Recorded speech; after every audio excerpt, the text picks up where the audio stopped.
Top 5 drugs that are going to cause your body to rot and decay while you're getting high. And now I share for educational purposes only. These are the top 5 illegal drugs out there that somebody's going to use that actually rot and decay your body, and how and why they rot and decay your body. And it's amazing. It shows the true insanity of what addiction really is that we will use a substance that will eat away at us as we're living, but still keep using it to get high. And that's why I think it's so important to share for educational purposes only. If you're new to the channel, hit the like and subscribe button. What's up, guys? My name is Eric, and I go by the Mr. Impulsive on a bunch of different social media, Eric B. Zink here on YouTube. And I wanted to share the top 5 drugs that actually cause your body to rot and decay, because it's amazing some of these substances on the list of how many people use them. The first one being bath salts. Now, bath salts aren't extremely common, but what's really common, especially in Europe right now, is 3-MMC and 3-CMC. Those are actually the same as bath salts. They're synthetics.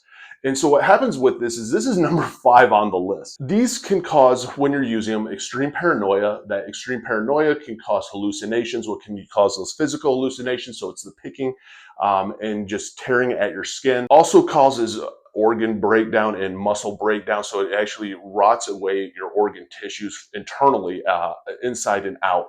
And how it ends up doing it is it restricts the cardiovascular flow of blood and all the other nutrients that have to hit your tissues. And the amazing thing about our body is if it's cut off from any of the nutrients that it needs, our body actually starts to go into instant decay mode. And the worst part is as soon as you stop, it just doesn't stop. Like, it just doesn't instantly heal itself. It just keeps going still for a while. And now number 4, heroin. Heroin is the 4th drug that will cause any kind of rot and decay, and it's kind of common of why it does. Heroin, if you're shooting it up and IVing it, you can have the vein collapse. It's doing a lot of internal damage that way, can destroy a lot of those tissues. Also, with the trading of the needles, it makes it extremely dangerous because you can have different infections pass through. A lot of different infections out there can attack your tissues. It can attack your different organs. Staph infection. I mean, it's amazing what you can contract from dirty needles, and dirty needles are extremely common. Heroin itself is a scary drug. You're seeing a lot more people, though, instead of even passing the needles almost, you see a lot of people now smoking it than you do even almost IVing it per se. But it is number 4 on the list. Number 3 is cocaine or crack cocaine. Lavasil, which is one of the cutting agents in it. Believe it or not, that cutting agent alone can cause a lot of internal breakdown of organs and a breakdown of tissue inside of you. When you're snorting this, it causes all the oxygen to your nose to actually stop. So it stops oxygen flow, blood flow to your nose, which cuts off all the nutrients. And that's how you actually get a deviated septum, the ulcers in your nose, the concave nose, where it eats away at the cartilage here, and it just disintegrates from your face. The cartilage is disintegrating. It is decaying. And that is from the stop. And how much does it take for it to happen? Who knows? Because it does play into a little bit of genes and how much you are using it. I know people that have used a small amount of cocaine versus what I have personally, and have had a lot of nose damage. And I know some, like myself, I have a lot of internal nose damage, but externally even I didn't get the decay like I should have probably in my septum. Now, number 2, crystal meth. Crystal meth is number 2 on the list, and I think a lot of people would know that because it does hit in a lot of different ways. You get teeth rot, you get your jaw grinding, your teeth grinding, so you get a lot of decay and rot when it comes into your gums, into your teeth. You get a lot still when it comes to your nose. You also get a lot of the paranoia and hallucinations, so you're tearing away at your skin. And the paranoia and those hallucinations, a lot of it's from like way too much dopamine, way too much serotonin. And I think a lot of times people think hallucinations are hearing things or seeing things. It can also be feeling things like bugs and stuff on your skin, or it's massive sensory. So with cocaine, especially, I used to get it like on my face to the point that I would just start scratching my face till it would just start bleeding. And now I'm destroying myself, but it was amazing. I couldn't stop. And there's a lot of people when it comes to crystal meth, that's where a lot of those different sources come from, is from picking, from actually clawing at it. Also, there's a lot of different chemicals in there that are going to damage your skin. And then number 1 is probably the most unreal, just decaying and rotting away your body, and that is Krokodil. Now, Krokodil is a drug that people use. I mean, you're getting high off of it, but it is like the concoction of why. It has paint thinner in it. It has hydrochloric acid in it. It has gasoline in it. You're putting this into your system, and it gets to the point that your skin actually turns scaly green, and it's breaking down and destroying all your skin cells in there, and it's changing the form of how your skin actually looks. It is actually extremely dangerous. It's extremely addictive.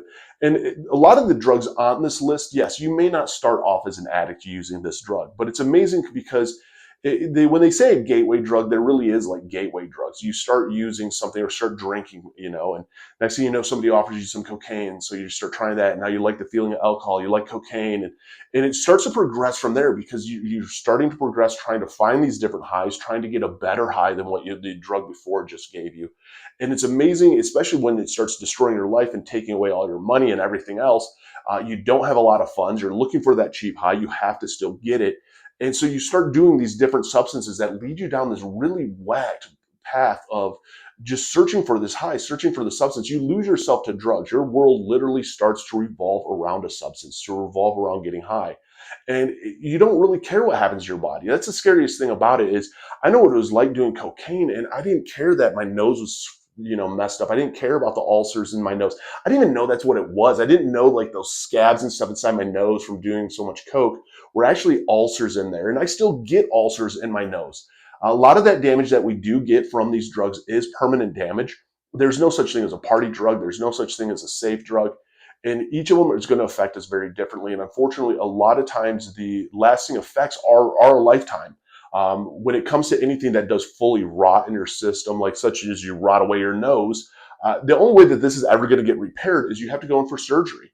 It does not heal itself. And I think that's a thing that a lot of people think is, oh, well, then if I stop, it's going to heal itself. And we try to make this all up in our head to justify our addiction. And no, it doesn't. And that's why I think it's so important to share. I mean, if you haven't hit the like and subscribe button, hit the like and subscribe button, comment your experiences down below. Because the more that we share, the more that we educate, the more that we share our stories, the more that it does help people out there realize the insanity of it. I'm shocked by how many people I've talked to that have gotten high to my videos, but I still talk to them, and I've talked to them because they've gotten sober eventually. And that's what it's about, man, is finding something that speaks to you and sharing our stories, knowing that you're not alone, knowing that it can get better, and then how to get better, because that's the thing a lot of people don't realize is, like, what do you do? And there's no right or wrong way of getting sober. It's your way of getting sober. I got sober 7/25/17. And so, whether it's going to inpatient treatment or outpatient treatment, Refine Recovery is amazing. I have them tagged down below. Beverly Hills, check them out if you're looking for a rehab. Who knows, go to an AA meeting, an NA meeting. Download Sunflower Sober. That's tagged down below. It's a game changer. An app on iOS and Google. Start tracking your days of sobriety. Start talking to Sam, the AI sponsor, journaling, and understanding how addiction works. Who knows, man? Find a doctor, a psychiatrist, a therapist. Get on the right meds, but find what works for you. It might be all that and then some. But it's about not giving up. It's about fighting through one day at a time, knowing that it can and will get better, and how to actually get it better is by not giving up. And that's why, again, share your stories, man. And for the ones out there struggling, it does get better. It is a fight, but it gets better one day at a time. I believe in you, and you can do this.